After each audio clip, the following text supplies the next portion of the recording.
জানিয়ে দিচ্ছি আজকের সংবাদপত্রের গুরুত্বপূর্ণ শিরোনাম। দর্শক, প্রথমেই জানিয়ে দিব প্রথম আলোর সংবাদ শিরোনাম। প্রথম আলো শিরোনাম করেছে, এলপিজির আমদানি বাড়লেও পুরোপুরি স্বস্তি ফেরেনি, গ্যাস সংকট কাটছেই না।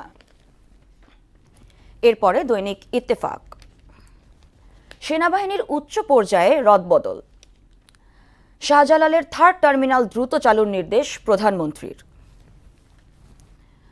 সমকাল শিরোনাম করেছে, প্রশাসনের গুরুত্বপূর্ণ পদে রদবদল করছে সরকার, অপরাধ করলেই গ্রেপ্তার অনুমতি লাগবে না।